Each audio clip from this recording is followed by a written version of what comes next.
L'aube parisienne filtrait à travers les immenses baies vitrées de la tour de l'Ambre Industrie, illuminant les sols de marbre que Sandrine Lemoine connaissait par cœur. Chaque veine, chaque reflet, chaque imperfection lui était familière après 2 années passées à nettoyer ces couloirs où résonnaient les pas pressés des puissants.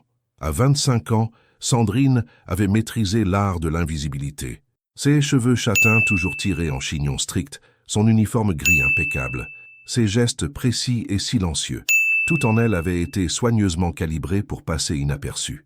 Dans ce monde de costumes sur mesure et de discussions financières, elle était devenue experte dans l'art de ne pas exister. Ce matin-là, comme tous les autres depuis 2 ans, elle commença sa routine par les étages inférieurs. Bureau des comptables, salle de réunion secondaire, espace de pause. Son chariot roulait silencieusement sur le marbre poli, ses mouvements calculés pour ne déranger personne. En passant devant la salle de conférence principale, elle aperçut une silhouette familière à travers la cloison vitrée. Antoine Delambre, 39 ans, 1,85 m de présence intimidante, debout face à un groupe d'hommes en costume. Sa voix grave traversait faiblement le verre, autoritaire et glacial. Sandrine ralentit malgré elle. En 2 ans, elle l'avait vu des centaines de fois, toujours de loin, toujours inaccessible. Il incarnait tout ce qu'elle ne serait jamais.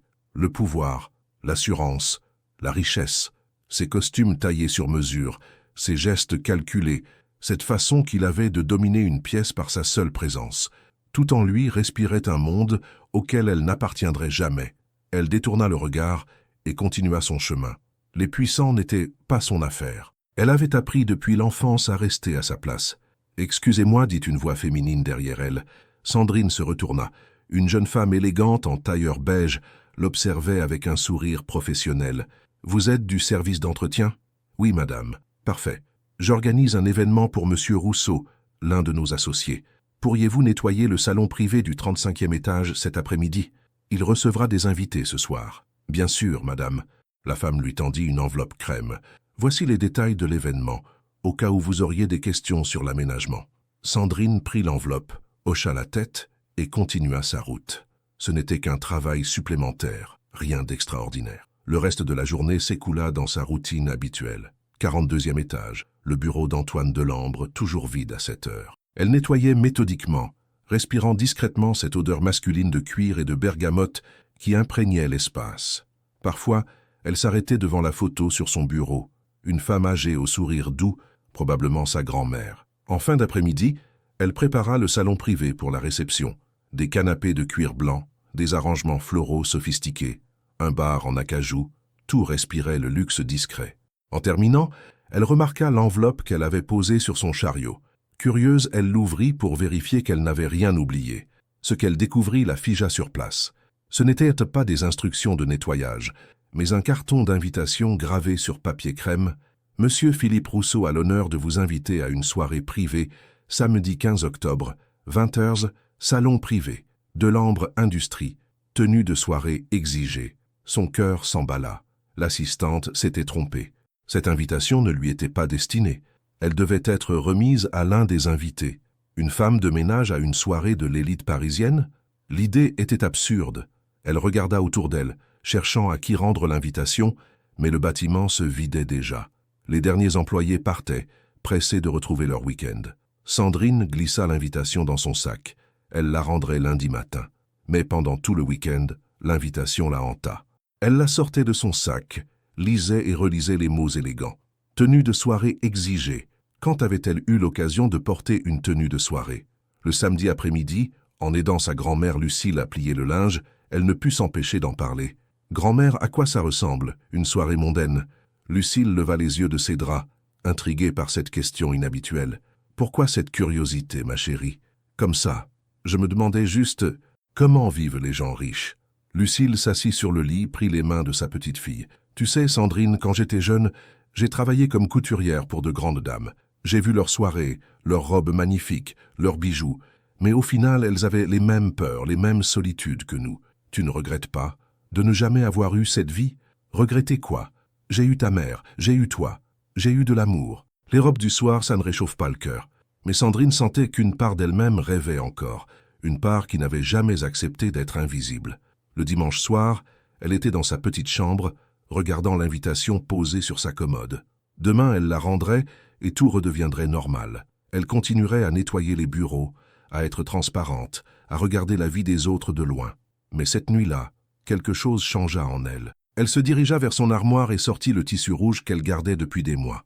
Un coupon de soie écarlate qu'elle avait trouvé dans un marché aux puces, trop beau pour être jeté, trop audacieux pour être porté. Ses doigts tracèrent les plis d'une robe imaginaire, droite, simple, mais d'un rouge qui ne passerait pas inaperçu. Un rouge qui dirait au monde entier « Je suis là, je existe ». Pour la première fois de sa vie, Sandrine Lemoine envisagea de ne pas rester invisible. Elle ne savait pas encore qu'à quelques kilomètres de là, Antoine Delambre passait lui aussi une nuit blanche, hanté par le souvenir d'une femme de ménage aux yeux intelligents qui avait osé soutenir son regard quelques jours plus tôt lors d'un de ses rares passages matinaux dans son bureau. Il ne savait pas non plus que cette même femme tenait entre ses mains l'invitation qui allait tout changer. Le lundi matin arriva avec cette mélancolie particulière qui suit les week-ends de rêverie. Sandrine se réveilla dans son petit appartement de Belleville, l'invitation posée sur sa table de chevet, comme un reproche silencieux. Elle l'avait regardée toute la nuit, cette porte entrebâillée vers un monde qu'elle n'avait jamais osé imaginer atteindre. En préparant le café matinal pour sa grand-mère, elle sentait le poids de la décision qui l'attendait. Rendre l'invitation et retourner à sa routine d'invisibilité ou « Tu sembles préoccupée, ma chérie », observa Lucille en s'installant à la petite table de leur cuisine. « Ce n'est rien, grand-mère. » Mais Lucille, avec cette intuition que donnent les années, ne fut pas dupe. « Quand j'avais ton âge, dit-elle en sirotant son café, j'ai eu une chance de coudre la robe de mariage de la fille d'un banquier, un travail prestigieux qui m'aurait ouvert des portes. J'ai refusé par peur de ne pas être à la hauteur. Tu le regrettes ?» Tous les jours, avoua sa grand-mère avec un sourire triste, pas pour l'argent ou la gloire, mais pour ne pas avoir essayé, pour avoir choisi la peur plutôt que l'audace. Ces mots résonnèrent en Sandrine pendant tout le trajet jusqu'au bureau. Arrivée à Delambre Industries, elle monta directement au bureau de l'assistante qui lui avait remis l'enveloppe. Mais la femme n'était pas là. « Excusez-moi, demanda-t-elle à une collègue, où puis-je trouver la dame qui organise l'événement de M. Rousseau ?»« Ah, mademoiselle Bertrand. Elle est en congé jusqu'à mercredi. Un problème avec l'événement ?»« Non, non, merci. » Sandrine redescendit, troublée. Elle avait 2 jours pour décider. 2 jours avant que l'opportunité ne s'évapore définitivement. Cette nuit-là, elle sortit à nouveau le tissu rouge. Sous la lumière de sa petite lampe de chevet, la soie semblait vivante, presque incandescente. Elle posa ses mains sur le tissu, ferma les yeux, et pour la première fois visualisa concrètement la robe. Droite, épousant les formes sans les dévoiler. Un décolleté sage mais élégant. Des manches 3/4 qui se longeraient de ses bras fins, et cette couleur qui criait silencieusement qu'elle existait. Ses doigts bougèrent déjà, traçant mentalement les coutures, calculant les découpes. Elle connaissait ce tissu depuis des mois, avait rêvé secrètement de ce qu'elle en ferait. Maintenant, l'opportunité se présentait, mais était-elle folle de seulement l'envisager? Le mardi, au bureau, elle croisa Antoine Delambre dans le hall principal. Comme d'habitude, il était entouré de ses collaborateurs, discutant d'acquisition et de stratégie. Leurs regards se croisèrent une fraction de seconde. Il ne la reconnut pas. Pourquoi l'aurait-il fait? Elle n'était qu'une ombre parmi tant d'autres. Mais cette indifférence, loin de la blesser, alluma quelque chose en elle, une rébellion silencieuse contre sa propre invisibilité. Ce soir-là, elle prit sa décision. Elle sortit sa machine à coudre, celle que sa grand-mère lui avait offerte pour ses 18 ans. Ses doigts tremblaient en étalant le tissu rouge sur sa petite table. Chaque geste était calculé, chaque découpe mesurée avec la précision que lui avaient enseignée des années de couture solitaire. « Qu'est-ce que tu fais, ma chérie ?» demanda Lucille en passant devant sa chambre. « Je coude quelque chose de spécial. » Lucille s'approcha, caressa le tissu avec respect. « Cette couleur, elle te ressemble. » « Comment ça ?» Discrète en apparence, mais impossible à ignorer quand on y prête attention. Sandrine travailla jusqu'aux premières heures de l'aube. Chaque point était parfait, chaque courbe étudiée. La robe prenait forme sous ses doigts comme un rêve qui devient réalité. Simple mais saisissante, élégante sans ostentation, mais d'un rouge qui ne demandait pardon à personne. Le mercredi matin, elle l'essaya devant le petit miroir de sa chambre. L'image qui lui fut renvoyée la stupéfia. Ce n'était plus Sandrine, la femme de ménage invisible. C'était une femme, tout simplement. Une femme belle, fière, qui méritait d'être vue. « Mon Dieu !» murmura Lucille depuis le seuil de la chambre. « Ma chérie, tu es éblouissante. Tu crois que je peux? Te crois-tu capable? J'ai peur. Tant mieux. La peur, c'est ce qui nous dit qu'on est vivant. Au bureau, ce jour-là, Sandrine ne chercha plus Mademoiselle Bertrand. L'invitation était restée dans son sac, mais sa signification avait changé. Ce n'était plus une erreur à corriger, mais une possibilité à saisir. En nettoyant le bureau d'Antoine, elle imagina sa réaction en la voyant samedi soir. La reconnaîtrait-il? Serait-il surpris? Choqué? L'idée la terrifiait et l'excitait à la fois. Le jeudi et le vendredi passèrent dans un brouillard d'anticipation. Sandrine oscillait entre l'euphorie et la panique. Elle avait trouvé de simples escarpins noirs dans ses économies, emprunté le collier de perles que sa grand-mère gardait pour les grandes occasions. Le samedi arriva avec une lenteur exaspérante. En fin d'après-midi, Sandrine se prépara avec un soin méticuleux. Elle défit son chignon strict, laissa ses cheveux châtains cascader sur ses épaules. Un maquillage léger mais soigné, juste assez pour souligner la beauté naturelle qu'elle cachait d'habitude. Et enfin, la robe. Le rouge l'enveloppa comme une armure de confiance. Dans le miroir, elle ne reconnaissait plus la femme de ménage effacée.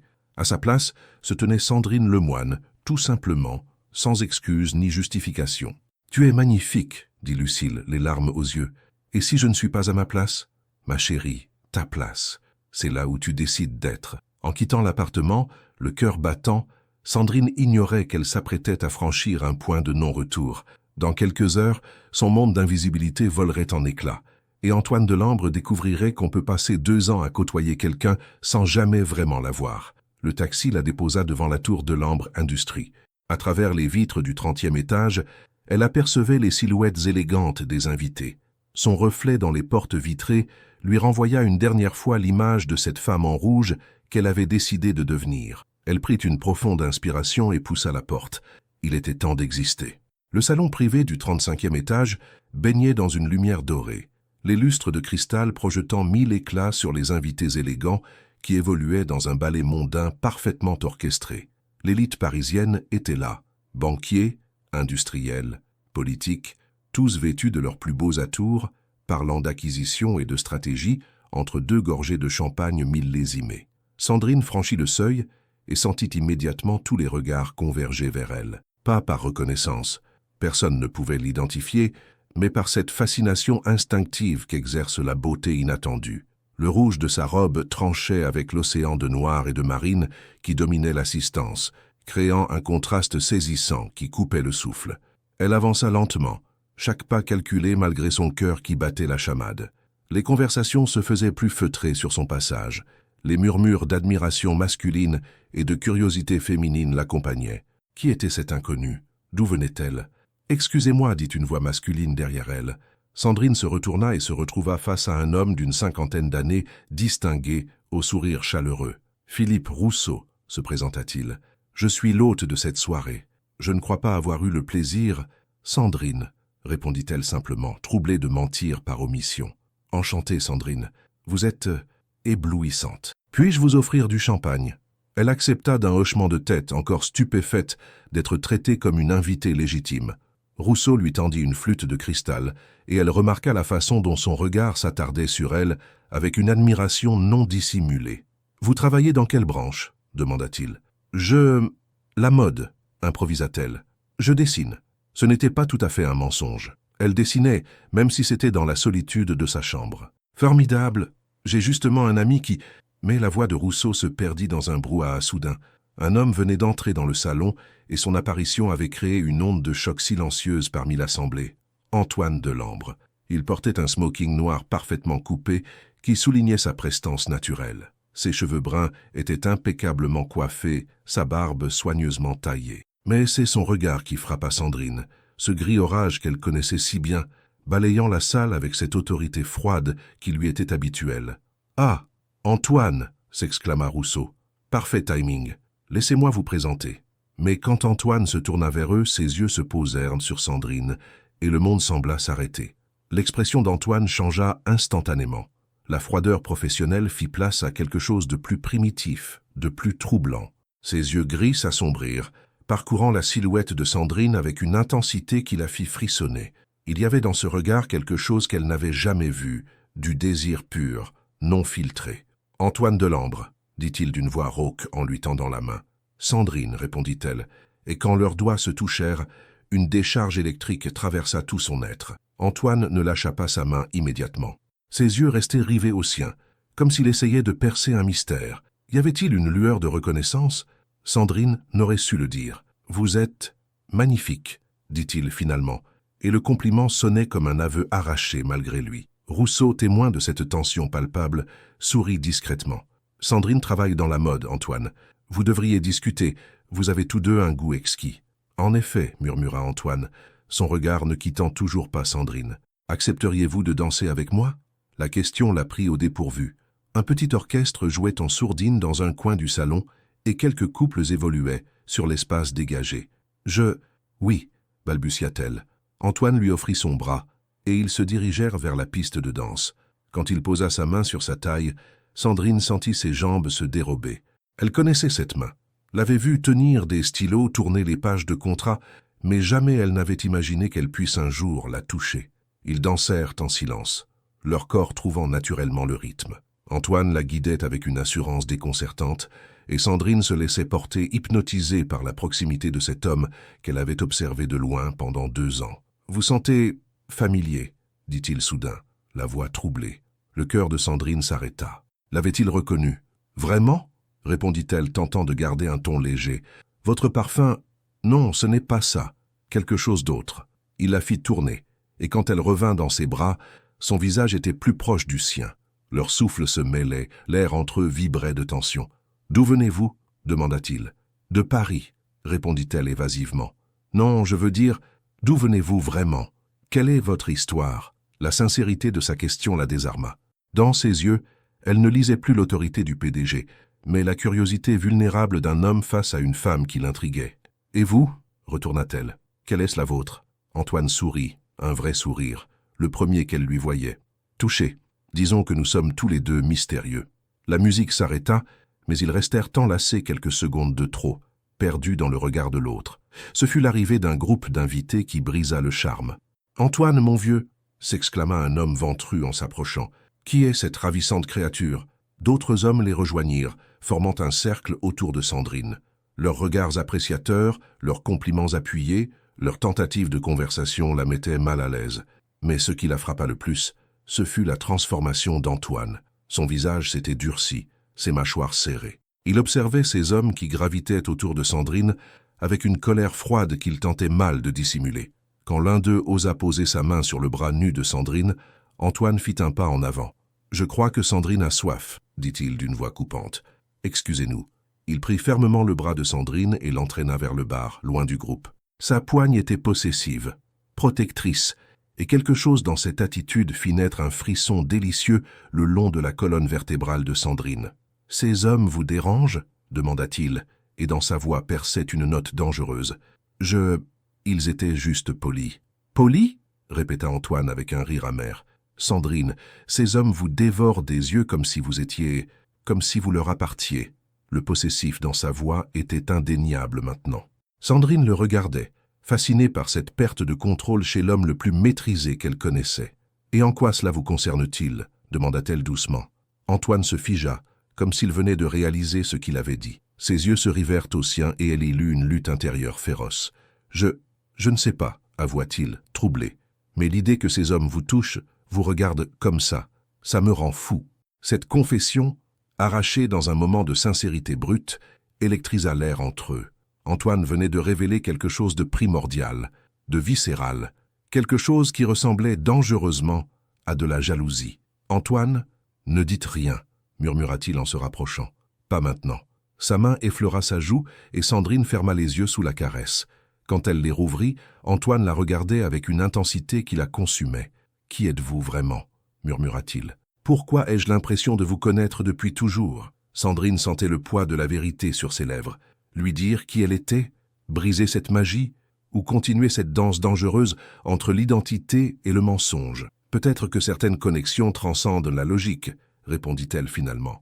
Antoine la dévisagea longuement puis sourit, un sourire troublé, vulnérable. « Peut-être » répéta-t-il. Autour d'eux, la soirée continuait, mais ils évoluaient désormais dans leur propre bulle. Sandrine réalisait avec un mélange de terreur et d'euphorie qu'elle venait de réveiller quelque chose chez l'homme le plus puissant de France. Quelque chose de possessif, quelque chose qui ressemblait dangereusement à de l'obsession. et au fond de son cœur battant, elle savait qu'il n'y aurait plus jamais de retour en arrière possible. La soirée touchait à sa fin, mais Antoine ne parvenait pas à se résoudre à laisser partir Sandrine. Ils avaient passé les dernières heures dans une bulle d'intimité troublante, échangeant des regards lourds de sous-entendus, des frôlements qui électrisaient l'air entre eux. Chaque fois qu'un autre homme s'approchait, Antoine intervenait avec une possessivité croissante qui le surprenait lui-même. « La soirée se termine » dit finalement Sandrine, consultant discrètement l'horloge murale. « Déjà » murmura Antoine, et la déception dans sa voix était palpable. Autour d'eux, les invités commençaient effectivement à prendre congé, remerciant Rousseau pour cette soirée réussie. Sandrine sentait qu'elle devait partir avant que quelqu'un ne pose trop de questions sur sa présence. « Je dois y aller » dit-elle en récupérant le petit sac qu'elle avait emprunté à sa grand-mère. « Attendez » dit Antoine en posant sa main sur son bras. « Comment puis-je vous revoir ?» La question était chargée d'une urgence qui la bouleversa. Dans ses yeux gris, elle lisait quelque chose de désespéré, comme si l'idée de la perdre lui était insupportable. « Nous nous reverrons peut-être » répondit-elle évasivement. « Ce n'est pas suffisant, dit-il en resserrant légèrement sa prise. Donnez-moi votre numéro, votre adresse, quelque chose. » Sandrine sentit la panique monter. Comment expliquer qu'elle n'avait pas les moyens de fréquenter son monde, qu'elle vivait dans un modeste appartement de Belleville avec sa grand-mère? Antoine, c'est compliqué. Rien n'est compliqué quand on le veut vraiment, répliqua-t-il avec cette assurance de celui qui a toujours obtenu ce qu'il désirait. Mais avant qu'elle ne puisse répondre, Rousseau s'approcha d'eux. « Antoine, pardonnez-moi d'interrompre, mais j'aimerais vous présenter à quelqu'un avant... » Il s'arrêta net en voyant l'expression d'Antoine. Le regard du PDG était glacial, menaçant même. « Plus tard, Philippe, » dit-il d'une voix coupante. Rousseau battit en retraite, visiblement troublé par cette agressivité inhabituelle chez son associé. Sandrine profita de cette distraction pour murmurer « Au revoir, Antoine », et avant qu'il ne puisse réagir, elle s'éclipsa vers l'ascenseur. Antoine fit un pas pour la suivre, mais d'autres invités l'interceptèrent pour les salutations d'usage. Quand il parvint enfin à se libérer, elle avait disparu. Il resta planté devant l'ascenseur fermé, le poing serré, une frustration inédite lui rongeant les entrailles. Pour la première fois de sa vie, quelque chose, quelqu'un, lui échappait. Dans le taxi qui la ramenait à Belleville, Sandrine tremblait encore. L'intensité de ce qui venait de se passer la dépassait. Elle avait vu naître quelque chose de puissant et de dangereux dans le regard d'Antoine, quelque chose qui la terrifiait autant que ça l'excitait. « Tout va bien, mademoiselle ?» demanda le chauffeur en la voyant dans le rétroviseur. « Oui, ça va. » Mais rien n'allait. Elle venait de jouer avec le feu et maintenant elle sentait la brûlure. Le lundi matin arriva avec la brutalité du réveil après un rêve. Sandrine remit son uniforme gris, attacha ses cheveux en chignon strict et reprit son rôle de femme invisible. Mais tout avait changé.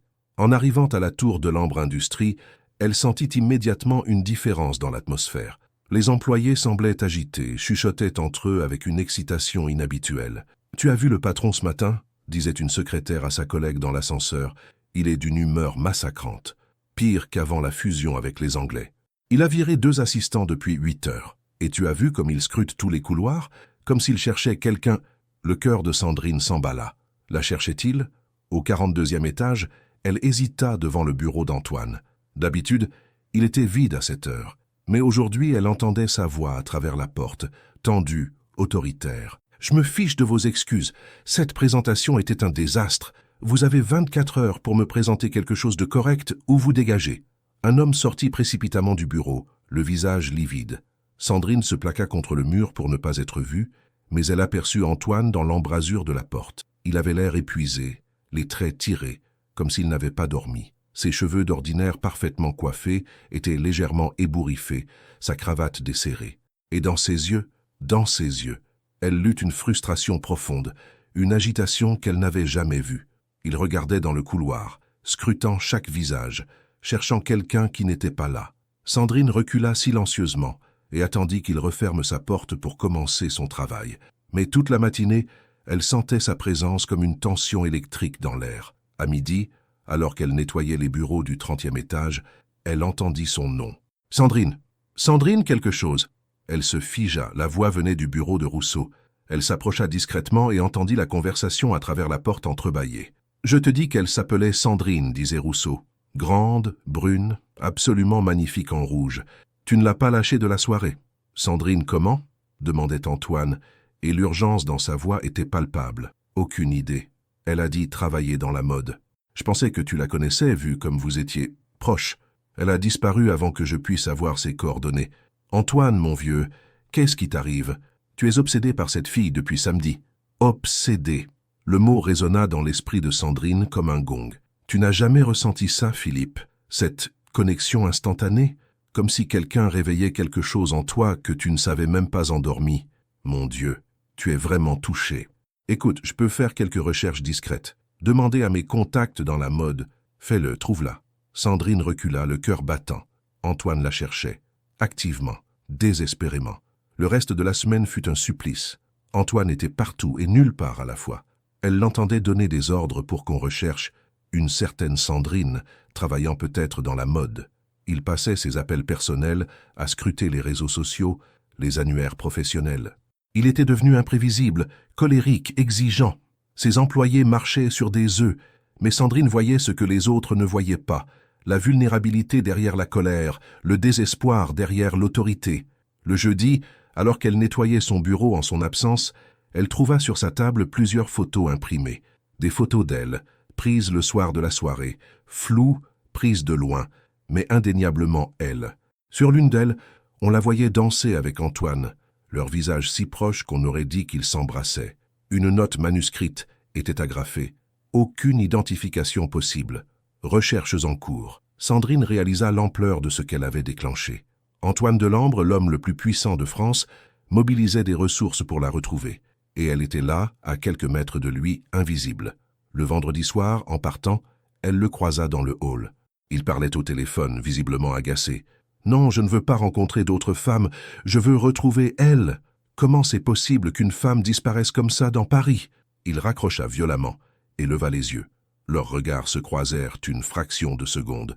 Sandrine baissa immédiatement la tête, mais elle avait eu le temps de voir la souffrance dans ses yeux. En rentrant chez elle ce soir-là, elle réalisa qu'elle tenait entre ses mains le destin d'Antoine Delambre. Elle pouvait continuer à se cacher, le laisser se consumer dans cette quête impossible. « Ou, tu sembles tourmentée, ma chérie », observa Lucille en la voyant entrer. « Grand-mère, que ferais-tu si tu avais le pouvoir de rendre quelqu'un heureux, mais qu'en le faisant, tu risquais de détruire ta propre vie ?» Lucille posa son tricot et regarda sa petite fille avec tendresse. « L'amour véritable, ma chérie, c'est quand le bonheur de l'autre devient plus important que le tien. » Cette nuit-là, Sandrine ne dormit pas. Elle pensait à Antoine, seul dans son immense penthouse, hanté par le souvenir d'une femme en rouge qu'il n'arrivait pas à retrouver. Et elle pensait à elle, femme de ménage invisible, qui détenait la clé de son obsession. La question était, avait-elle le courage de s'en servir? Le lundi matin suivant, Sandrine se réveilla avec une résolution qui l'effrayait autant qu'elle la libérait. Les mots de sa grand-mère résonnaient encore dans sa tête. L'amour véritable, c'est quand le bonheur de l'autre devient plus important que le tien. Elle avait passé le week-end à observer Antoine de loin pendant qu'il cherchait désespérément une femme qui était pourtant à portée de main. Cette souffrance qu'elle lisait dans ses yeux, cette obsession qui le consumait, elle en était responsable. Et elle seule pouvait y mettre fin. En arrivant à la tour de l'Ambre Industries, elle sentit immédiatement l'atmosphère tendue qui régnait dans l'immeuble. Les employés marchaient sur la pointe des pieds, évitant le 42e étage, comme s'il abritait une bête sauvage. « Il a encore viré quelqu'un ce matin », chuchotait une secrétaire à sa collègue, le responsable marketing cette fois. Tout ça parce qu'il n'avait pas trouvé cette mystérieuse Sandrine. Le cœur de Sandrine se serra. Elle provoquait des dégâts collatéraux, innocents, et ceux qui payaient pour l'obsession qu'elle avait involontairement créée. À midi, elle prit sa décision. Elle monta au 42e étage, le cœur battant si fort qu'elle avait l'impression qu'il allait exploser. La secrétaire d'Antoine, Madame Dubois, leva les yeux de son ordinateur. « Oui ?» demanda-t-elle d'un ton sec. « J'aimerais voir Monsieur Delambre, » balbutia Sandrine. « Vous avez rendez-vous?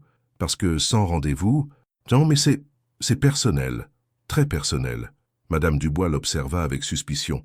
Une femme de ménage qui demandait à voir le PDG pour des raisons personnelles, c'était du jamais vu. « Votre nom? »« Sandrine. Sandrine Lemoine. »« Patientez. » Madame Dubois décrocha son téléphone. « Monsieur Delambre, il y a ici une certaine Sandrine Lemoine qui demande à vous voir pour des raisons personnelles. »« Oui, monsieur. »« Sandrine? Très bien, monsieur. » Elle raccrocha, visiblement surprise. « Il vous recevra. Bureau 40201. Immédiatement. » Sandrine marcha vers la porte comme vers son destin. Sa main tremblait en tournant la poignée. Antoine était debout devant ces immenses baies vitrées, dos tourné. Il portait un costume sombre impeccable, mais ses épaules étaient tendues, rigides. Quand il se retourna, Sandrine eut un choc. Il était méconnaissable. Les traits tirés, les yeux cernés, une barbe de plusieurs jours qui lui donnait un air sauvage. Ce n'était plus l'homme maîtrisé qu'elle connaissait, mais quelqu'un de brisé, de hanté.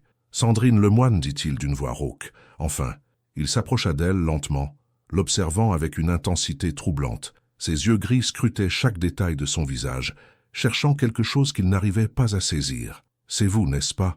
murmura-t-il. « La femme de la soirée, celle en rouge. »« Oui, » répondit-elle dans un souffle. Antoine ferma les yeux un instant, comme soulagé d'un poids immense. « Mon Dieu, souffla-t-il, je commençais à croire que je devenais fou, que je vous avais imaginé. » Il se rapprocha encore, et Sandrine sentit cette familière électricité entre eux. « Mais je ne comprends pas, continua-t-il. Comment êtes-vous entré ici? Comment avez-vous su où me trouver? Parce que je travaille ici. »« Vous travaillez ici ?» répéta-t-il, incrédule. « Impossible. Je connais tous mes employés cadres. »« Je ne suis pas cadre, Antoine. Je suis femme de ménage. » Les mots tombèrent entre eux comme une bombe. Antoine la regarda bouche bée, comme s'il n'arrivait pas à processer l'information. « Femme de... Non, non, c'est impossible. Si, depuis 2 ans, je nettoie vos bureaux. Tous les matins, tous les soirs. J'étais invisible. »« Invisible ?» répéta-t-il, et soudain quelque chose changea dans son expression. « Vous étiez là, tout le temps. » La réalisation le frappait par vagues successives. Cette femme magnifique qu'il cherchait partout, cette obsession qui le détruisait, travaillait sous son nez depuis 2 ans. L'invitation... Comment avez-vous eu cette invitation? Par erreur, l'assistante de M. Rousseau s'est trompée. Elle voulait me donner des instructions de nettoyage. Elle m'a donné un carton d'invitation. Et vous avez décidé d'y aller. J'ai décidé d'exister. Pour une soirée. Antoine la regarda longuement, et elle vit 1000 émotions traverser son visage. La colère, la confusion, la fascination, et quelque chose qui ressemblait à du soulagement. « Vous vous êtes moqué de moi, dit-il finalement. »« Non, » protesta Sandrine. « Jamais je n'aurais... Pendant que je mobilisais des détectives privés, que je retournais Paris pour vous trouver, vous étiez là, à nettoyer mon bureau, à me regarder devenir fou. » Sa voix montait, chargée d'une colère blessée. « Antoine, m'écoutez-moi. M'écoutez. J'ai passé 2 semaines à vous chercher partout. J'ai négligé mon travail, viré des employés, perdu le sommeil. Et vous saviez où me trouver. Si je ne me suis pas manifesté plus tôt, c'est parce que j'avais peur. Peur de quoi? De ça, dit-elle en désignant l'espace entre eux, de cette différence énorme entre nous. Vous êtes PDG, milliardaire, et moi je viens de Belleville et je nettoie des toilettes. Vous croyez que ça m'importe? Ça devrait. Votre monde, vos amis, vos associés, que vont-ils penser quand ils apprendront que le grand Antoine Delambre s'est entiché de sa femme de ménage? Antoine se tut, et ce silence en disait long. Sandrine vit qu'elle avait visé juste. « C'est bien ce que je pensais », murmura-t-elle, la voix brisée. « Sandrine, non, j'ai eu tort de venir. J'ai eu tort de croire que ce qui s'est passé cette nuit-là était réel. » Elle se dirigea vers la porte, mais Antoine la rattrapa, prit son poignet. « Ne partez pas. Pourquoi? Pour que vous puissiez assouvir votre curiosité, comprendre comment la petite femme de ménage a réussi à vous troubler? Non, parce que depuis cette soirée, je ne pense qu'à vous, parce que vous avez réveillé quelque chose en moi que je croyais mort. » Il l'attira vers lui, et malgré sa colère, Sandrine sentit son corps réagir à sa proximité. Cette femme en rouge, cette Sandrine mystérieuse, c'était vraiment vous, pas une façade, pas un mensonge. Vous, Antoine, j'ai passé ma vie entouré de femmes qui me voulaient pour mon argent, mon statut. Vous ne saviez même pas qui j'étais vraiment quand vous m'avez regardé danser. Si, je le savais.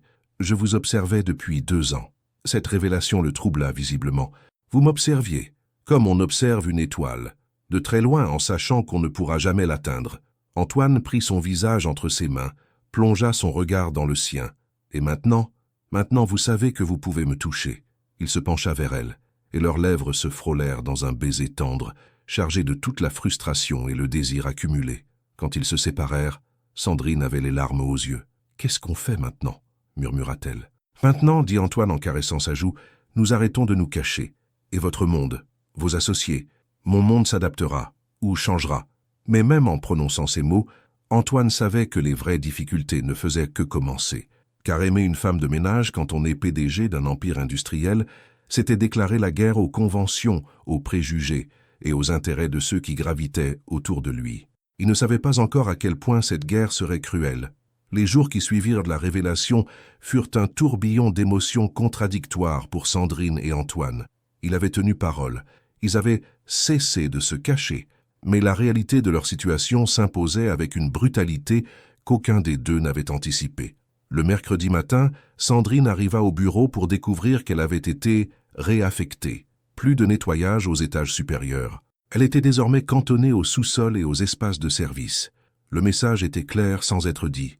On l'éloignait d'Antoine. « C'est temporaire », lui assura Antoine quand elle lui en parla. « Le temps que je règle certaines choses avec la direction des ressources humaines. » Mais Sandrine voyait bien qu'il était lui aussi sous pression. Ses réunions se multipliaient, ses conversations téléphoniques étaient tendues, et son visage portait les traces d'un stress croissant. Le tournant arriva le jeudi après-midi. Antoine était en réunion avec son conseil d'administration quand Sandrine, en nettoyant les couloirs du 30e étage, entendit des éclats de voix filtrés de la salle de conférence. « C'est inacceptable, Antoine », tonnait une voix masculine qu'elle reconnut comme celle de M. Vernet, l'un des principaux actionnaires. « Ma vie privée ne regarde personne d'autre que moi », répliquait Antoine, mais sa voix était tendue. « Votre vie privée » ricana une autre voix. « Quand le PDG de Delambre Industries s'affiche avec le personnel de ménage, ça devient l'affaire de tous les actionnaires. » Sandrine se figea. Il savait. « Cette fille vous manipule ?» continua Vernet. « C'est évident. Une femme de ménage qui se glisse dans une soirée privée, qui vous séduit, vous ne voyez pas le calcul derrière tout ça ? Vous ne la connaissez pas, répondit Antoine, et Sandrine entendit la colère monter dans sa voix. Et vous la connaissez ? 2 ans qu'elle travaille ici et soudain elle devient irrésistible ?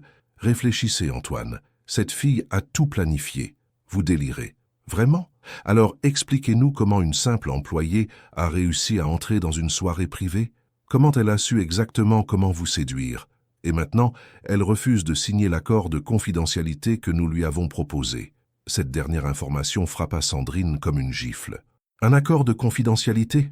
On lui avait proposé un accord de confidentialité ? Je ne vous autorise pas à négocier quoi que ce soit avec elle sans mon accord, gronda Antoine. Antoine, soyez raisonnable.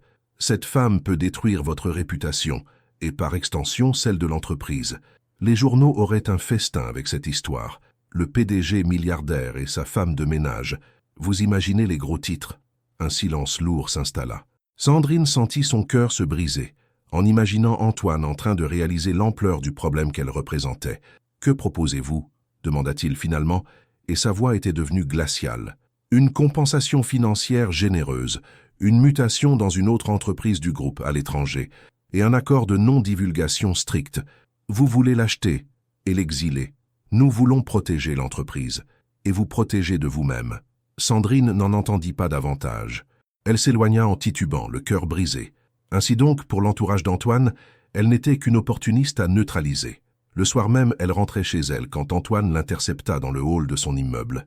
Il paraissait épuisé, désespéré. « Sandrine, il faut qu'on parle. »« Je n'ai rien à dire, » répondit-elle en évitant son regard. « Si, tu en as beaucoup à dire.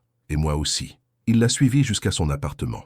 Quand Lucille ouvrit la porte et vit le visage ravagé de sa petite fille, puis cet homme élégant qui l'accompagnait, elle comprit immédiatement. « Entrez », dit-elle simplement.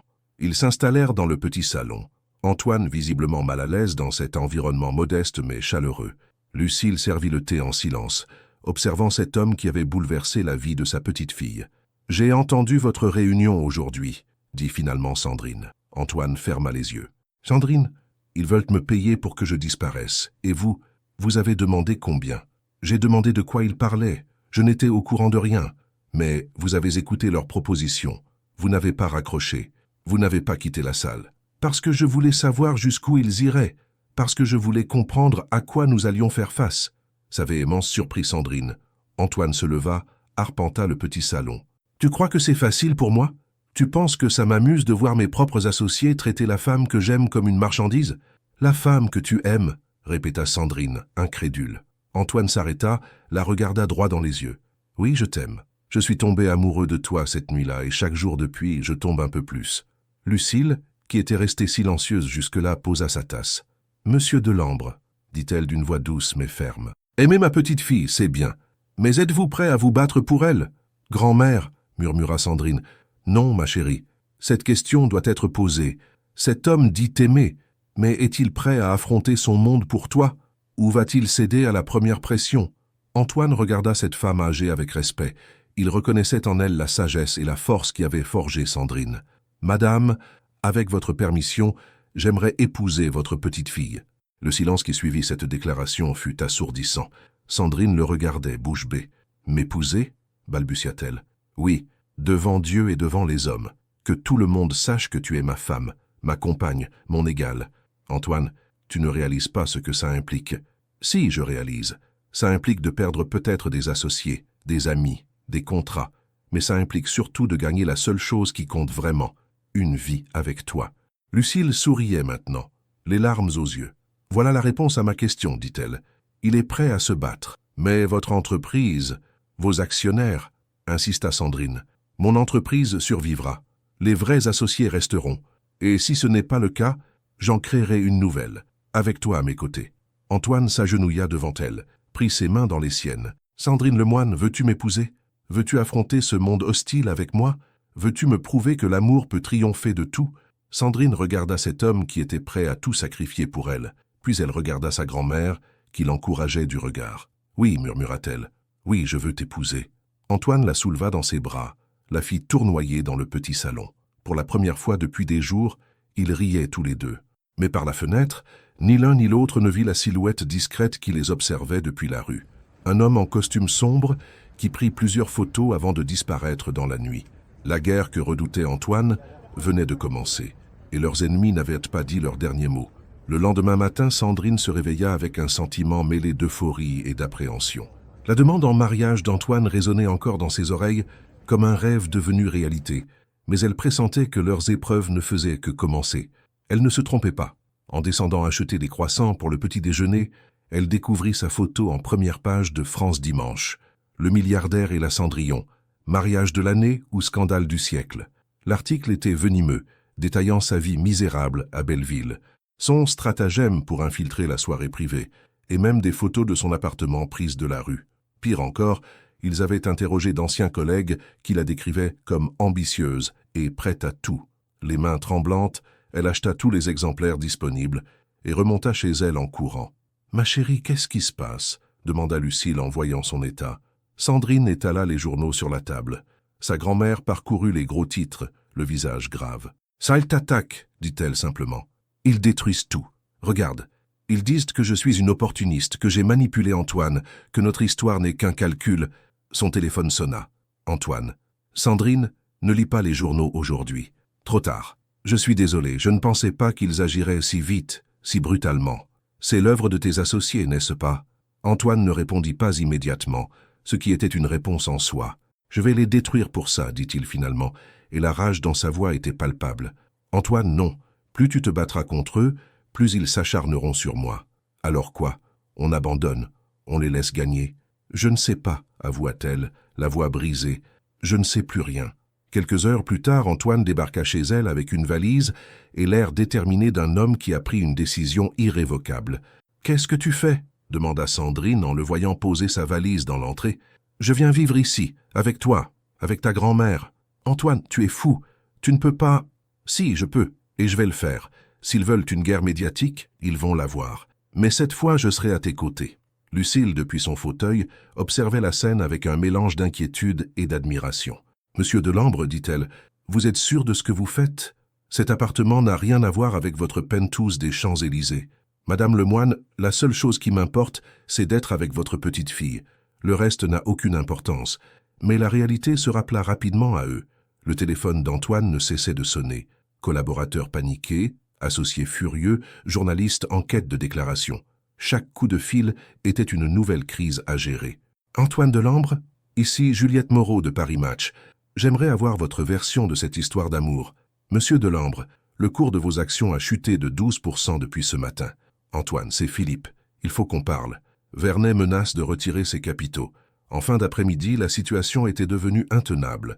Antoine avait dû gérer 3 crises majeures depuis son salon de fortune, transformant l'appartement paisible en centre de commandement improvisé. Tu vois, dit Sandrine en le regardant raccrocher après un énième appel urgent. « C'est exactement ce que je craignais. Ta vie professionnelle s'effondre à cause de moi. » « Ma vie professionnelle s'effondrait déjà, » répliqua-t-il. Elle était vide, sans sens. Au moins maintenant elle a du sens. Quel sens? Voir ton empire se déliter? Non. Apprendre ce qui compte vraiment. Leur conversation fut interrompue par des coups frappés à la porte. Sandrine ouvrit pour découvrir une femme élégante d'une 50aine d'années, vêtue d'un tailleur Chanel et d'un air déterminé. « Vous devez être Sandrine, » dit-elle en entrant sans y être invitée. « Je suis Véronique Delambre, la mère d'Antoine. » Le silence qui suivit fut glacial. Antoine s'était levé, visiblement tendu. « Maman, qu'est-ce que tu fais ici? Je viens voir celle qui a réussi à faire perdre la tête à mon fils. » Véronique examina Sandrine de la tête aux pieds avec un regard expert et impitoyable. Puis elle parcourut l'appartement du regard, notant chaque détail modeste. « Asseyez-vous, Madame Delambre, » proposa poliment Lucile. « Je vais faire du thé. »« Merci, mais je ne resterai pas longtemps. » Véronique se tourna vers Sandrine. « Mademoiselle, le moine, c'est ça? J'irai droit au but. Combien voulez-vous pour disparaître de la vie de mon fils? »« Maman !» s'indigna Antoine. « Tais-toi, Antoine. Tu as déjà assez fait de dégâts. »« Alors ?» demanda-t-elle à Sandrine. « 1 million? 2 millions? Je ne veux pas de votre argent, » répondit Sandrine, la voix tremblante de colère contenue. « Tout le monde a un prix. 3 millions? Maman, ça suffit, » gronda Antoine. « Non, Antoine, laisse-la parler, » dit Sandrine en se levant. « Madame Delambre, vous pouvez garder vos millions. Votre fils vaut plus que tout l'argent du monde. Et si vous ne le comprenez pas, c'est que vous ne le connaissez pas vraiment. Je le connais assez pour savoir qu'il est en train de détruire 30 ans de travail familial pour une passade. »« Une passade ?» répéta Antoine, incrédule. « Maman, je vais épouser cette femme. Pas si j'ai mon mot à dire. Tu n'en as pas. » Véronique se tourna vers Lucile, comme si elle cherchait un allié. « Madame, vous êtes une femme de bon sens. Vous voyez bien que cette histoire ne peut pas marcher. Nos mondes sont trop différents. » Lucile posa sa tasse de thé et regarda Véronique avec dignité. « Madame Delambre, j'ai élevé ma petite fille dans l'amour et le respect. Si votre fils l'aime, c'est qu'elle a quelque chose que votre argent ne peut pas acheter. Et si vous ne le voyez pas, c'est que vous avez oublié ce qu'était l'amour véritable. » Véronique resta sans voix face à cette réponse pleine de grâce. « Je reviendrai, » dit-elle finalement en se dirigeant vers la porte. « Et la prochaine fois, ce ne sera pas pour discuter. » Après son départ, un silence lourd s'installa. Antoine prit Sandrine dans ses bras. « Je suis désolé. Elle n'avait pas le droit de... » « Si, elle en avait le droit. C'est ta mère, et elle a peur de te perdre. Elle ne comprend pas que c'est avec toi que je me suis trouvé. » Lucile les observait, inquiète. « Mes enfants, » dit-elle doucement, « vous réalisez dans quoi vous vous embarquez? Cette guerre ne fait que commencer. » Elle avait raison. Dehors, les photographes s'installaient pour la nuit. Les lignes étaient tracées, les camps définis. Et Sandrine savait qu'avant de pouvoir vivre leur amour en paix, ils allèrent devoir traverser l'enfer. 3 semaines s'étaient écoulées depuis l'installation d'Antoine chez Sandrine, et la situation ne cessait de se détériorer. L'appartement de Belleville était devenu une forteresse assiégée, constamment surveillée par les paparazzis qui documentaient chaque sortie, chaque geste, chaque expression. Sandrine n'osait plus sortir faire les courses sans être harcelée. Des photographes surgissaient de nulle part, criant son nom, lui demandant si elle était enceinte, si le mariage était imminent, combien Antoine lui donnait par mois. L'humiliation était constante, insupportable. « Je ne peux plus vivre comme ça, » dit-elle ce matin-là, en regardant par la fenêtre les objectifs braqués sur leur immeuble. Antoine, penché sur son ordinateur portable, gérait la énième crise de son empire qui s'effilochait. 2 investisseurs majeurs avaient retiré leurs fonds. 3 contrats importants avaient été annulés, et la presse économique spéculait ouvertement sur sa destitution. « Donne-moi encore un peu de temps, » dit-il sans lever les yeux. « Je vais trouver une solution. » « Quelle solution? Tu perds tout. Ton entreprise, ta réputation, ta famille. Je n'ai pas besoin d'eux si je tais-toi. » Mais sa voix manquait de conviction. Sandrine voyait les cernes sous ses yeux, ses gestes nerveux, la façon dont il sursautait à chaque sonnerie de téléphone. L'homme sûr de lui qu'elle avait admiré de loin s'effritait sous la pression. Le coup de grâce arriva dans l'après-midi. Antoine reçut un appel de son avocat personnel. « Antoine, j'ai de mauvaises nouvelles. Le conseil d'administration s'est réuni en urgence. Ils ont voté votre révocation. » Le silence qui suivit fut assourdissant. Sandrine vit le visage d'Antoine se décomposer. « Ils ne peuvent pas... J'ai des parts majoritaires. »« Pas dans la holding, mère. Votre grand-père avait dispersé les actions pour éviter les coups de force. Ironique, n'est-ce pas? Les clauses qui devaient vous protéger se retournent maintenant contre vous. Antoine raccrocha lentement, comme un homme qui vient de recevoir un diagnostic de mort. « Qu'est-ce qui s'est passé ?» demanda Sandrine, bien qu'elle eût deviné. « J'ai perdu l'entreprise. Tout. L'empire de l'ambre n'est plus. » Sandrine sentit le monde s'effondrer autour d'elle. C'était sa faute, entièrement sa faute. « Antoine, ce n'est pas grave, dit-il, mais son sourire était brisé. On recommencera. Ailleurs, autrement. Non. Comment ça, non? Non, on ne recommencera pas. Regarde-toi. Regarde ce que je t'ai fait. Tu as tout perdu à cause de moi. Sandrine, écoute-moi. Non, toi, écoute-moi. Je t'ai détruit. J'ai détruit l'œuvre de ta vie, de ta famille. Et pourquoi? Pour une histoire d'amour impossible. Ce n'est pas impossible. Si, ça l'a toujours été. Ta mère avait raison, tes associés avaient raison. On vient de mondes trop différents. Lucille, qui avait assisté en silence à cette dispute, se leva de son fauteuil. « Sandrine, ma chérie. »« Non, grand-mère, cette fois j'ai été trop loin. J'ai voulu toucher le soleil et on s'est tous brûlés. » Elle courut vers sa chambre, claqua la porte. Antoine voulut la suivre, mais Lucille l'arrêta. « Laissez-la, mon garçon. Elle a besoin de temps. Madame Lemoine, je ne peux pas la perdre maintenant. C'est la seule chose qui compte vraiment. Alors prouvez-le lui. Comment? En lui montrant que votre amour est plus fort que vos pertes, qu'elle vaut tous les sacrifices. » Cette nuit-là, Sandrine ne dormit pas. Elle entendait Antoine faire les 100 pas dans le salon, passer des coups de téléphone, essayer de sauver ce qui pouvait encore l'être, mais elle savait qu'il était trop tard. Le lendemain matin, elle prit sa décision. Elle se leva tôt, prépara une valise en silence. Quand Antoine se réveilla sur le canapé, elle était déjà habillée, prête à partir. « Qu'est-ce que tu fais ?»« Je pars. Chez ma cousine Héloïse, dans le Midi, le temps que les choses se calment. »« Sandrine, non. On a dit qu'on affronterait tout ensemble. On a été naïfs. Regarde autour de toi. Ton monde nous détruit. Mon monde peut aller au diable. C'est toi mon monde maintenant. Antoine, tu dis ça maintenant, mais dans 6 mois, dans 1 an, quand tu réaliseras vraiment tout ce que tu as perdu à cause de moi, tu me haïras. Jamais. Si. Et je ne pourrai pas le supporter. » Elle se dirigea vers la porte, mais Antoine la rattrapa, la prit dans ses bras. « Ne pars pas. S'il te plaît, on peut encore. »« Quoi? Qu'est-ce qu'on peut encore? Tu n'as plus d'entreprise, plus de fortune, plus de statut. Et moi, je suis toujours une femme de ménage de Belleville, que tout Paris traite de croqueuse de diamants. Alors on repartira de zéro, ensemble. Antoine, sois réaliste. Tu as vécu toute ta vie dans le luxe. Tu ne sais pas ce que c'est que de compter chaque euro, de s'inquiéter pour les factures, de chercher du travail. J'apprendrai. Et moi, je ne saurais jamais naviguer dans ton monde. Je ne saurais jamais quelle fourchette utiliser, comment parler aux gens importants, comment m'habiller pour tes soirées. On s'en fiche de ces conneries.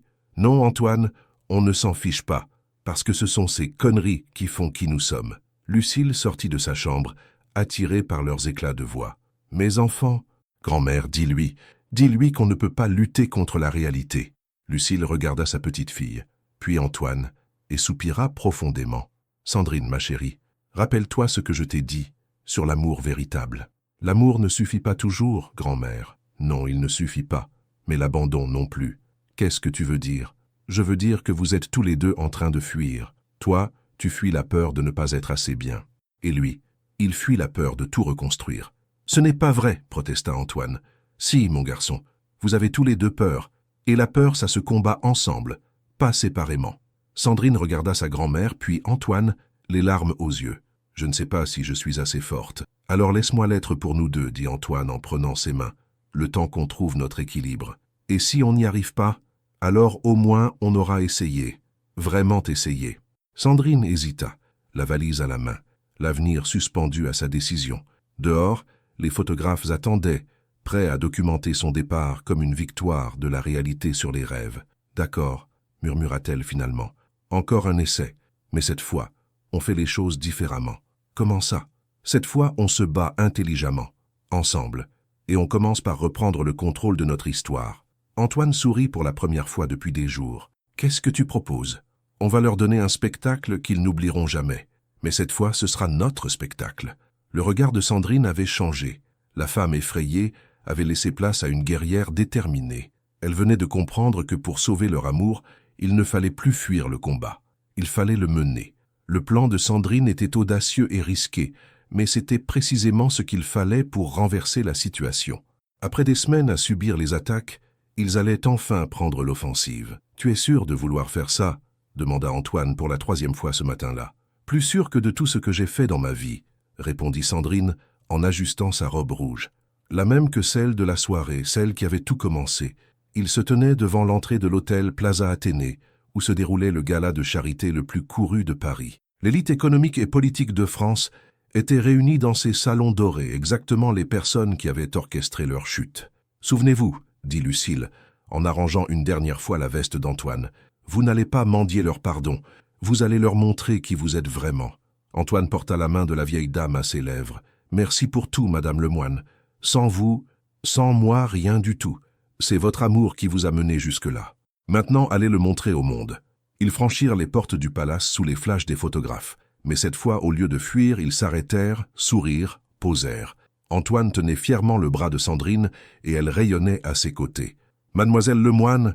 cria un journaliste. « Comment vous sentez-vous après la destitution de Monsieur Delambre ?»« Fière » répondit Sandrine d'une voix claire. « Fière d'aimer un homme qui choisit l'amour plutôt que les conventions. »« Monsieur Delambre, regrettez-vous vos choix ?»« Le seul regret que j'ai, répliqua Antoine, c'est d'avoir mis si longtemps à réaliser que le bonheur ne se trouve pas dans les salles de conseil, mais dans les bras de la femme qu'on aime. » Ils entrèrent dans le grand salon et l'effet fut immédiat.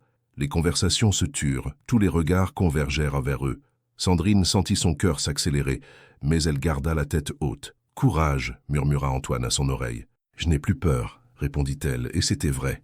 Philippe Rousseau fut le premier à s'approcher, visiblement mal à l'aise. « Antoine, Sandrine, je ne m'attendais pas à vous voir ici. »« Bonsoir, Philippe, » dit Antoine avec un sourire ironique. « Tu as l'air surpris de me voir debout après votre petit coup d'état.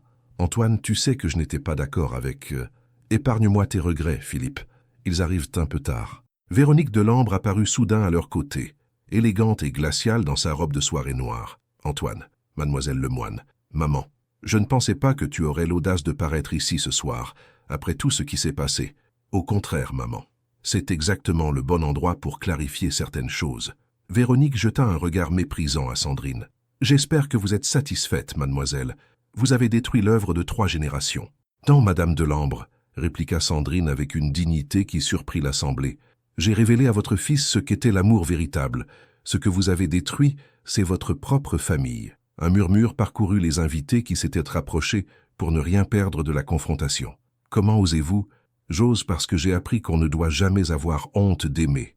Votre fils m'a choisi, moi, une femme de ménage de Belleville. Et savez-vous pourquoi ? Parce que je l'aime pour ce qu'il est, pas pour ce qu'il possède. Facile à dire maintenant qu'il ne possède plus rien. Justement, c'est maintenant qu'on voit qui reste et qui part. Et moi, Madame Delambre, je reste. » Antoine regardait Sandrine avec une fierté immense. Cette femme qui avait eu si peur, qui voulait fuir, tenait tête à l'élite parisienne avec une grâce royale. Soudain, une voix s'éleva dans l'assemblée. « Bravo, mademoiselle !» Tous se retournèrent. C'était Isabelle Moreau, la directrice de la maison de couture, celle-là même qu'Antoine avait voulu présenter à Sandrine des mois plus tôt. « Isabelle !» murmura Antoine, surpris. « Bonsoir, Antoine. Mademoiselle Lemoine, j'ai entendu parler de votre talent. Vos créations sont remarquables. »« Mes créations ?» s'étonna Sandrine. « Cette robe, par exemple, c'est vous qui l'avez faite, n'est-ce pas ?» Sandrine hocha la tête, troublée. « Elle est magnifique, simple, élégante, parfaitement ajustée. J'aimerais vous proposer un poste dans ma maison. » Un silence stupéfait accueillit cette déclaration. Véronique Delambre pâlit. « Vous lui offrez du travail ?» balbutia-t-elle. « Madame Delambre, avec respect, le talent n'a pas de classe sociale. Votre belle-fille a un don exceptionnel. Elle n'est pas ma belle-fille. »« Pas encore, » intervint Antoine avec un sourire. « Mais ça ne saurait tarder. » Il se tourna vers l'assemblée, prit la main de Sandrine. « Mesdames et messieurs, j'aimerais vous annoncer officiellement mes fiançailles avec mademoiselle Sandrine Lemoine. » Un brouhaha s'éleva dans l'assistance. Certains applaudirent, d'autres protestèrent. Mais Antoine continua. « Je sais que beaucoup d'entre vous pensent que j'ai perdu la raison en perdant mon entreprise. Mais laissez-moi vous dire une chose. J'ai enfin trouvé ma voie. Sandrine et moi, nous allons créer quelque chose de nouveau. Quelque chose qui unit nos 2 mondes au lieu de les opposer. » « Et qu'est-ce que ce sera ?» demanda Rousseau, curieux malgré lui. « Une maison de couture éthique, » répondit Sandrine, « pour des femmes de tout milieu. Du luxe accessible et authentique. »« Avec quel argent ?» railla Véronique. « Avec le mien, » dit une voix derrière eux. Tous se retournèrent. Un homme d'une 60aine d'années, distingué, s'approchait d'eux. « Monsieur Dubois, » s'exclama Antoine, mon ancien mentor. Bonsoir Antoine. Mademoiselle Lemoine, j'ai suivi votre histoire avec intérêt, et je dois dire que votre courage m'impressionne. André Dubois était une légende du monde des affaires parisien, connu pour son flair et son intégrité. Je cherchais justement un projet à financer, quelque chose de frais, d'authentique. Votre idée m'intéresse. Monsieur Dubois, vous êtes sérieux ? Demanda Sandrine, n'en croyant pas ses oreilles. Très sérieux. La France a besoin d'entrepreneurs qui ont une âme. Vous deux, vous l'avez. Véronique Delambre regardait la scène avec une incrédulité grandissante. Son plan pour humilier son fils se retournait contre elle. « Antoine, murmura-t-elle, tu ne peux pas… »« Si, maman, je peux et je vais, avec ou sans ta bénédiction. Alors tu choisis cette fille plutôt que ta famille. » Antoine regarda sa mère, puis Sandrine, puis l'assemblée qui attendait sa réponse. « Je choisis l'amour, maman. Je choisis de construire, plutôt que de détruire. Je choisis d'être heureux. » Il se tourna vers Sandrine, prit son visage entre ses mains. « Et je choisis toi, aujourd'hui, demain, pour toujours. » Sous les yeux ébahis de l'élite parisienne, il l'embrassa passionnément. Quelques applaudissements timides s'élevèrent, puis d'autres, jusqu'à ce qu'une ovation chaleureuse emplisse le salon.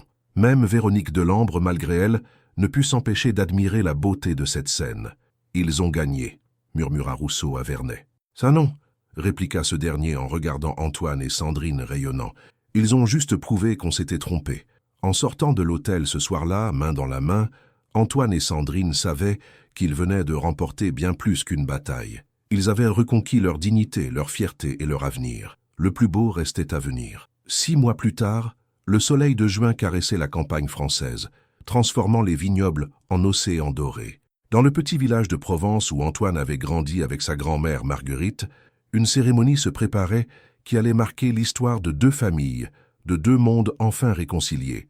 Sandrine se regardait dans le miroir de l'ancienne chambre de Marguerite, transformée pour l'occasion en salon de préparation. La robe qu'elle portait était son chef-d'œuvre, une création en soie ivoire qu'elle avait dessinée et cousue elle-même. Simple, mais d'une élégance intemporelle. Ses cheveux étaient relevés en un chignon délicat, orné de petites fleurs sauvages cueillies le matin même. « Tu es éblouissante, ma chérie », murmura Lucille, en ajustant le voile délicat qui appartenait à la grand-mère d'Antoine. Héloïse, sa meilleure amie venue du Midi, souriait à travers ses larmes. Qui aurait cru en te voyant nettoyer ses bureaux que tu finirais par épouser le patron? Ce n'est plus mon patron, rit Sandrine, c'est mon associé. Car en effet, leur projet avait pris forme avec une rapidité surprenante.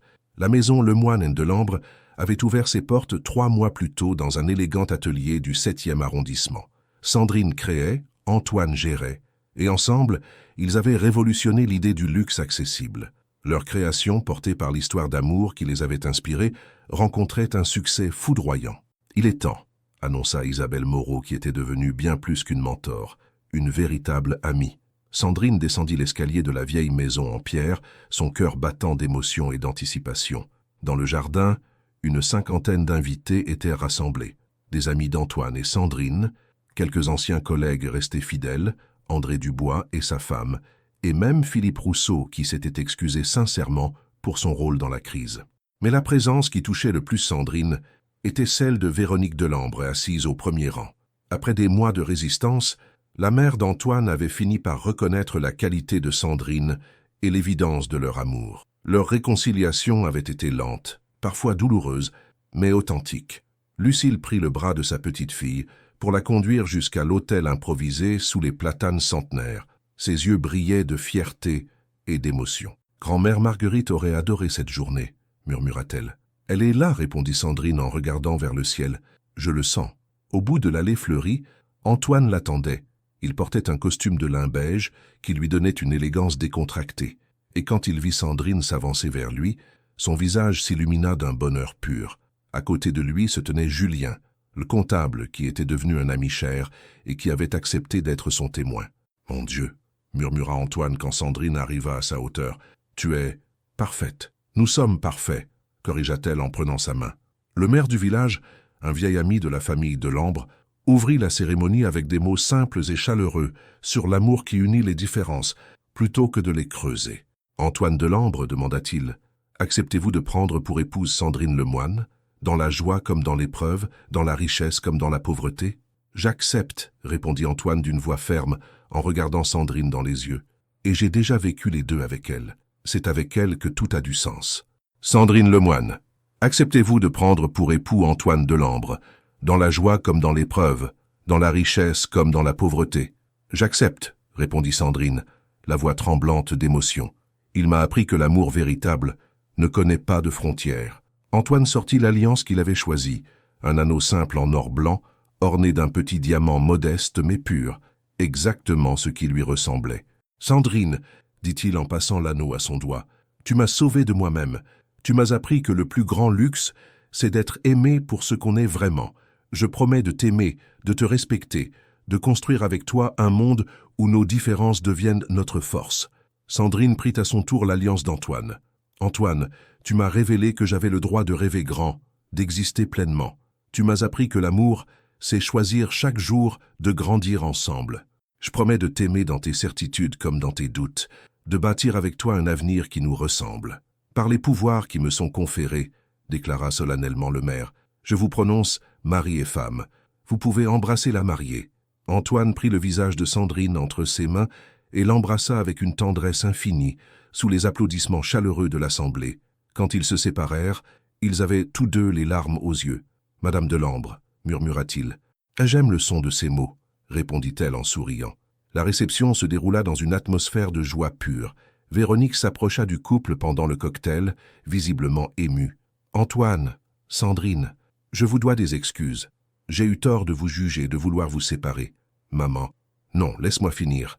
Sandrine, vous avez rendu mon fils heureux d'une façon que je n'avais jamais vue, et votre réussite professionnelle prouve que vous êtes bien plus que ce que je pensais. Accepteriez-vous que j'apprenne à vous connaître vraiment ?» Sandrine sourit et prit les mains de sa belle-mère. « J'aimerais beaucoup, Véronique. Nous avons tous les deux quelque chose en commun. Nous aimons Antoine. Et nous voulons son bonheur, » ajouta Véronique en souriant à travers ses larmes. Plus tard dans la soirée, Antoine et Sandrine ouvrirent le bal sur une valse douce, entourés de leurs proches. Ils dansaient comme lors de cette première soirée qui avait tout changé, mais cette fois sans crainte, sans cachotterie, juste avec l'évidence de leur amour. « Tu te souviens de notre première danse ?» demanda Antoine. « Comment oublier? J'étais terrifié que tu découvres qui j'étais vraiment. Et maintenant? Maintenant je sais que tu m'as aimé dès le premier regard, pas pour ce que tu croyais que j'étais, mais pour ce que j'étais réellement. Une femme extraordinaire qui s'ignorait. C'est un homme seul qui attendait d'être trouvé. » Ils continuèrent à valser tandis que le soleil se couchait sur les vignobles, peignant le ciel de nuances dorées et roses. Leurs invités les regardaient avec attendrissement, témoins d'un amour qui avait vaincu tous les obstacles. « Et maintenant ?» demanda Sandrine quand la musique s'arrêta. « Maintenant on vit, » répondit Antoine. « On crée, on aime, on construit notre bonheur jour après jour. Sans regret, avec une seule, ne pas t'avoir trouvé plus tôt. » Sandrine rit radieuse. « Au contraire, nous nous sommes trouvés exactement au bon moment, quand nous étions prêts à nous battre pour notre amour. » En s'embrassant sous les premières étoiles de leur nuit de noces, Antoine et Sandrine savaient qu'ils avaient gagné bien plus qu'un mariage. Ils avaient prouvé que l'amour véritable peut briser toutes les barrières, réconcilier tous les mondes, et transformer deux âmes solitaires en une force capable de déplacer des montagnes. Leur histoire d'amour était devenue légende, mais pour eux, elle ne faisait que commencer. Dans la maison de Provence, sous le regard bienveillant des étoiles et des souvenirs de grand-mère Marguerite, Sandrine et Antoine écrivaient le premier chapitre de leur Pour toujours. Et ils le savaient, le plus beau était encore à venir. Paris, automne 2028. L'atelier de la maison Lemoine Delambre bourdonnait d'une activité joyeuse. Les créations de la nouvelle collection automnale étaient suspendues avec soin, témoignant de l'évolution extraordinaire de la marque.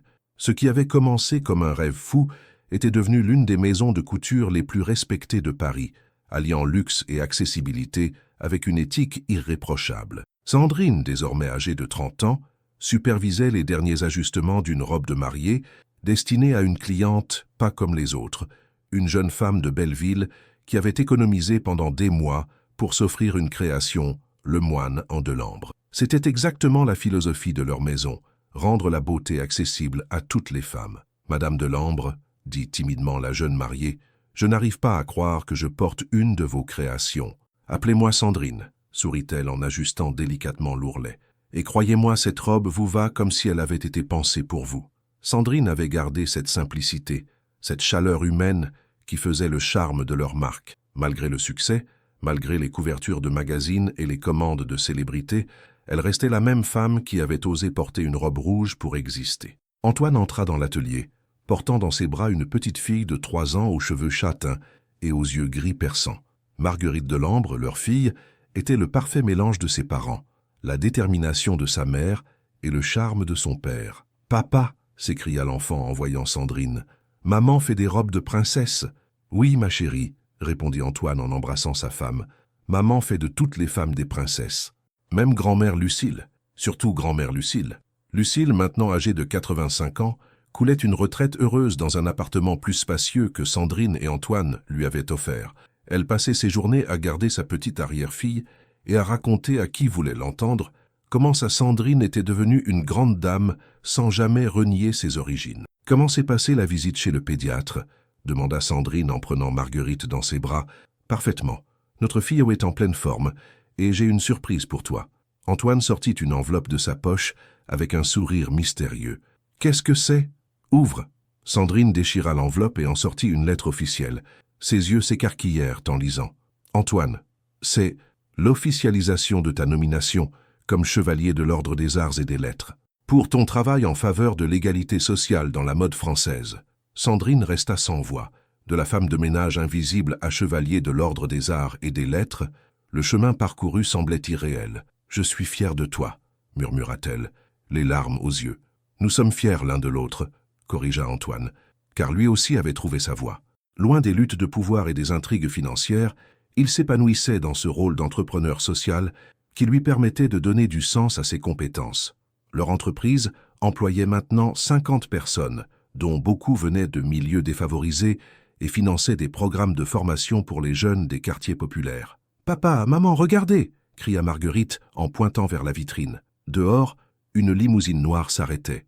Véronique Delambre en descendit, élégante comme toujours, mais avec ce sourire chaleureux qu'elle avait appris à porter en devenant grand-mère. « Grand-mère Véronique !»